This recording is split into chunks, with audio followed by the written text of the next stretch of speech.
kita masuk wilayah muslim sudah habis terbakar, masjid terbakar dan sebagainya. Terus gereja, mungkin teman-teman di pihak yang lain juga melihat, ini gereja sudah terbakar, wilayah muslim terbakar, wilayah Nasrani terbakar. Oh, jadi di Ambon Bang Iqbal latihan militer malah. Jadi di sana yang latih siapa? Kopral Jono? Kopral Jono itu ternyata mereka inilah pelopor-pelopor yang membangun komunikasi jihad. Situasi jihad di Ambon, mereka turun ke Ambon membina generasi muda untuk menjadi petarung. Ini bukan podcast katanya, tapi dari sudut pandang pelakunya.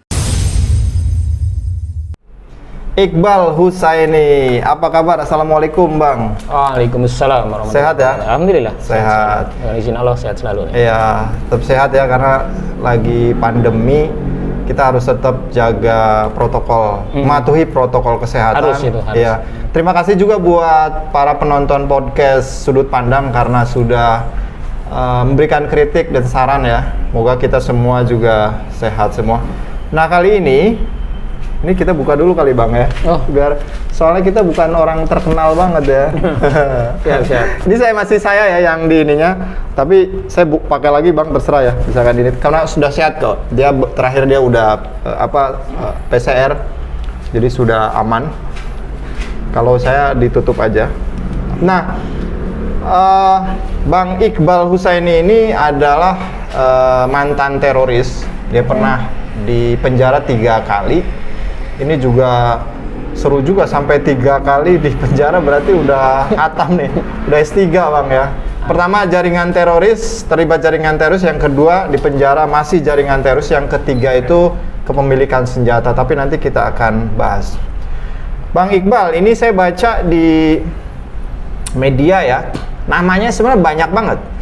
Iqbal Husaini itu nama asli, nama di KTP, nama pemberian orang tua. Di akte lah. Iya. Ada Reja, ada Ramli, ada Adrian Alamsah, ada Kopral Jono, ada apa lagi Bang? Sihabuddin. Nah itu kok bisa banyak. Tapi rata-rata memang kelompok teroris namanya nggak satu. Itu kenapa bisa begitu? Ya, alhamdulillahirabbil alamin. Shalatu wassalamu ala rasulil anbiya wal mursalin wa ala alihi washabihi ajmain. Ya, terima kasih Bang Robi. Jadi begini. Karena dunia terorisme itu dunia spy juga. Jadi kita bagaimana dalam satu posisi atau di suatu tempat dengan tempat yang lain itu inisiatif kita selalu berbeda. Kenapa? Ya karena ini kan sebenarnya clandestine. Jadi tidak banyak, walaupun mungkin itu satu kelompok, satu jaringan, tapi mungkin beda tempat. Sebisa mungkin memutus ketika terjadi sesuatu hal. Jadi nama-nama itu memang disematkan, satu untuk mengkaburkan jati diri asli, kedua mungkin kalau di waktu yang lalu itu kita masih mudah untuk mendapatkan ID ya, untuk bikin KTP atau KTP. Kalau sekarang kan sudah nggak bisa, nggak semudah itu gitu kan. Kalau dulu kita punya KTP banyak, nama banyak, itu satu sisi kita bisa membuat akun bank. Jadi akun bank itu ketika ada pakai nama palsu juga bisa. Ketika ada transaksi itu untuk kegiatan-kegiatan baik dalam konteks jihadiyah yang luas ya, itu selalu menggunakan akun-akun bank yang tidak pernah nama asli. Nah, tugas saya salah satunya itu dulu. KTP dulu punya berapa Bang? Ada banyak.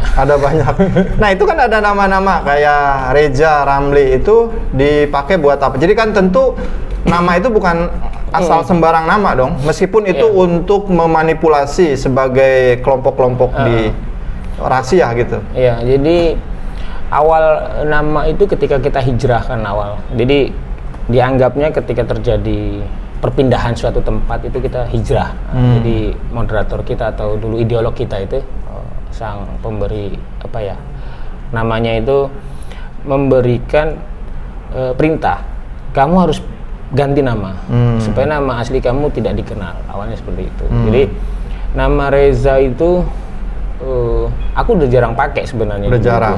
Dulu ketika konflik Ambon, aku teringat perjuangan Reza Pahlavi.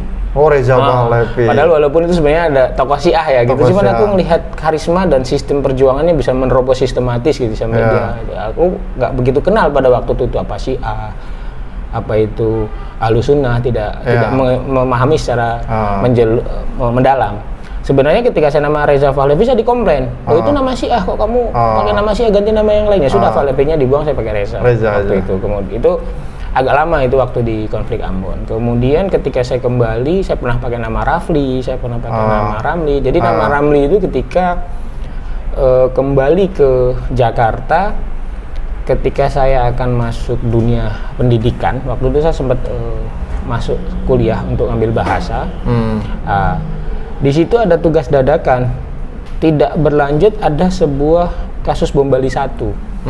Nah, nama Ramli itu kan mungkin bagi masyarakat Betawi, Bekasi, ya kan?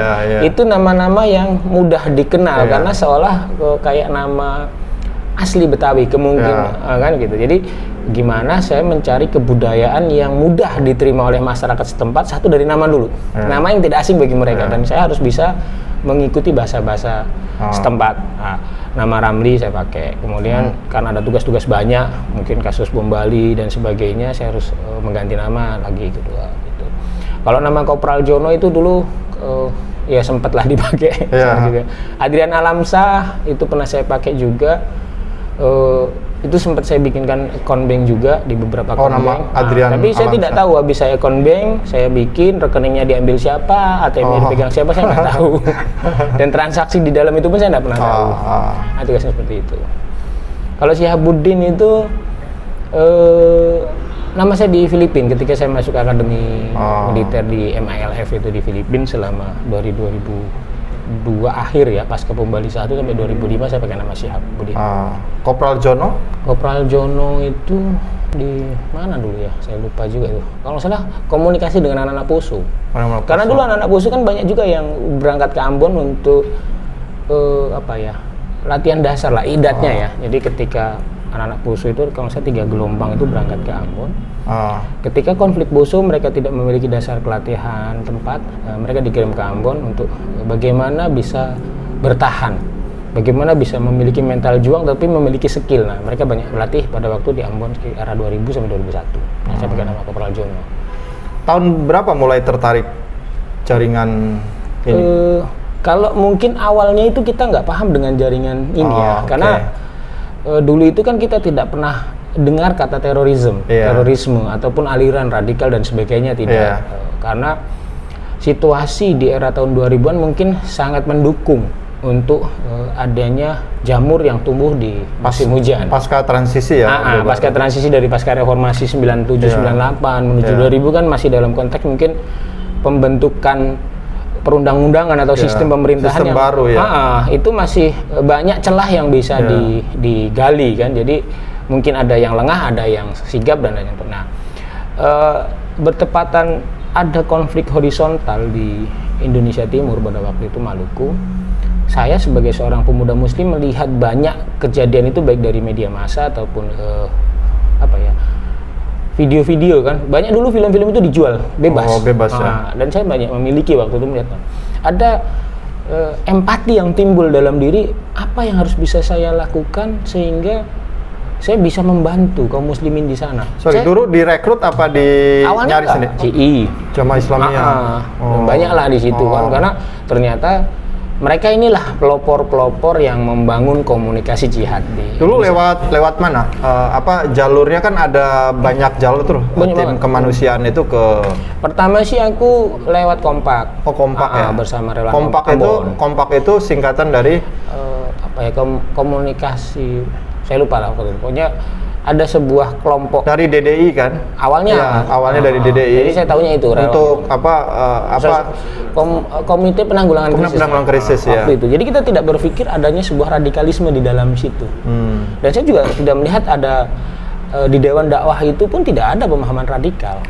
Cuman ternyata di lapangan itu yang berbeda. Jadi banyak orang mungkin berangkat ke sana memanfaatkan kelompok tersebut atau organisasi tersebut, begitu di lapangan dia lepas bertemu dengan jaringan lain. Nah, pada waktu itu saya banyak berjumpa dengan kelompok-kelompok NII, Hidayatullah dan sebagainya yang notabene saling memotivasi.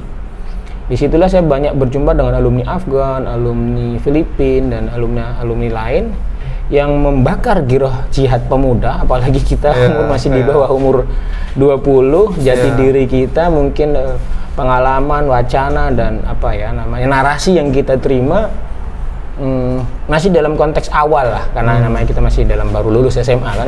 Jadi kita terbakar semangat untuk lebih mendalam dalam membela kaum muslimin dalam konteks kata jihad yang lebih luas. Dulu orang tua tahu gak bahwa berangkat ke sana itu? Taunya kalau kita sudah di Ambon. Oh, sudah Ambon baru deh. Jadi mereka taunya saya kuliah. Oh, begitu saya juga berangkat ke sana kan tidak sendiri kan, ada ternyata di dalam perjalanan dalam sebuah kelompok saya juga ada ketemu teman-teman yang meninggalkan kuliahnya bersama dan ketemu dalam satu perjalanan ke sana dan kita satu kelompok. Apa yang dilakukan di sana, Bang? Jadi begini, ada pemahaman yang harus kita pahami selaku kita seorang relawan awalnya. Ketika berada di medan konflik yang kita tidak tahu kapan terjadi sebuah konflik ya, kita harus memiliki kemampuan satu menyelamatkan diri, kedua kemampuan membantu orang. Nah, pertama itu dulu. Nah, ternyata konflik yang lebih mendalam adalah berbau agama. Jadi satu kita harus memiliki pemahaman terkait hukum Islam itu sendiri. Nah, akhirnya di situ kita diajarkan dua hal yang wajib kita pahami. Jadi tadrib askari dan tadrib syar'i. Jadi tadrib askari itu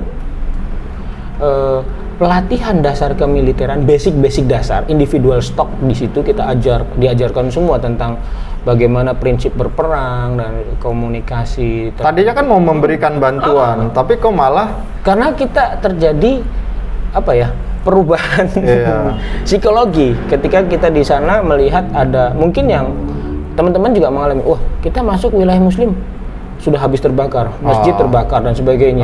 Terus gereja, mungkin teman-teman di pihak yang lain juga melihat, loh ini gereja sudah terbakar, wilayah muslim terbakar, wilayah nasrani terbakar. Ditambah informasi-informasi yang kita dapatkan dari masyarakat secara langsung.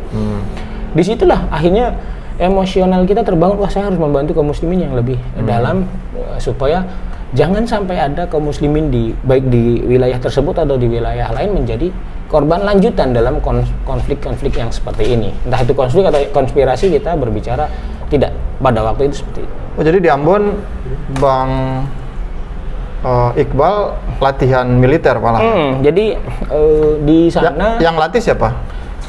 Di sana itu kan pada waktu itu tidak ada hukum, Mas, hanya darurat sipil karena transaksi tersebut. Sementara pemerintahan juga saya bilang stuck ya pada waktu. Jadi kita dari kota Ambon itu kita pindah ke daerah nyebrang. Kalau nggak salah pedalaman Pulau Seram. Kita tidak tahu di situ siapa yang melatih karena ternyata tempat sudah disiapkan. Komunitas-komunitas lain juga sudah disiapkan. Jadi bertemulah dalam satu wadah, satu tempat, kita latihan bersama.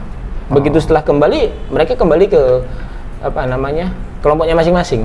Seperti itu. Jadi sudah ada baik diajari dari beberapa jenis teknik dasar kemiliteran. Ya, itu yang ngajarin siapa?